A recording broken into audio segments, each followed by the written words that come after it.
নমস্কার। স্বাধীনতা দিবসের প্রস্তুতি চলছে। ৭৯তম স্বাধীনতা দিবস।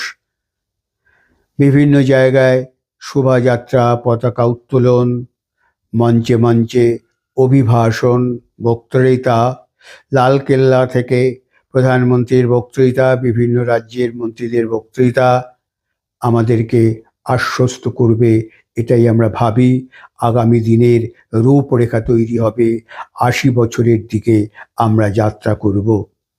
কিন্তু এই দীর্ঘ পরিক্রমায় ৭৯ বছরের ক্রান্তিকালে দাঁড়িয়ে আমরা যদি ফিরে দেখি, আমরা কি পেলাম স্বাধীনতায়?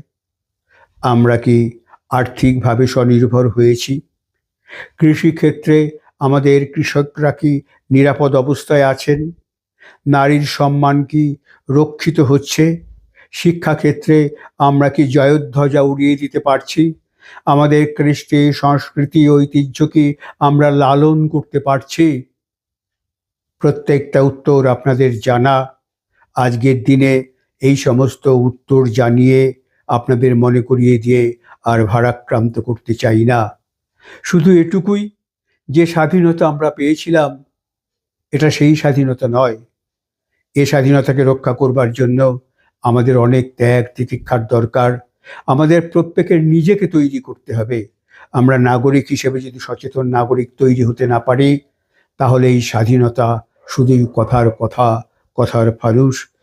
আমরা যেরকম, আমাদের প্রশাসন সেরকম, আমাদের দেশ সেরকম, আমাদের দেশনায়করাও সেরকম হচ্ছেন।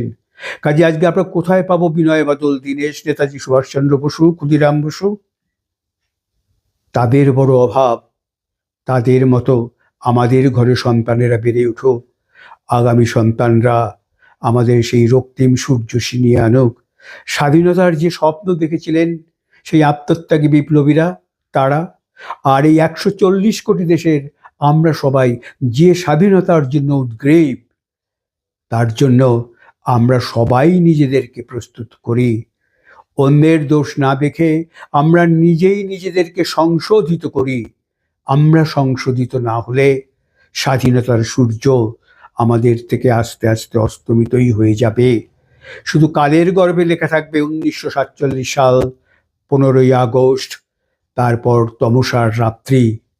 আসুন সেই রাত্রিকে সরিয়ে দিয়ে নতুন সূর্যের দিকে যাত্রা শুরু হোক আমাদের। নতুন জয়গানে আমরা উদ্ভাসিত হই। তার জন্য প্রয়োজনীয় পদক্ষেপ আজকের শপথ হোক এই স্বাধীনতার দিনে। নমস্কার।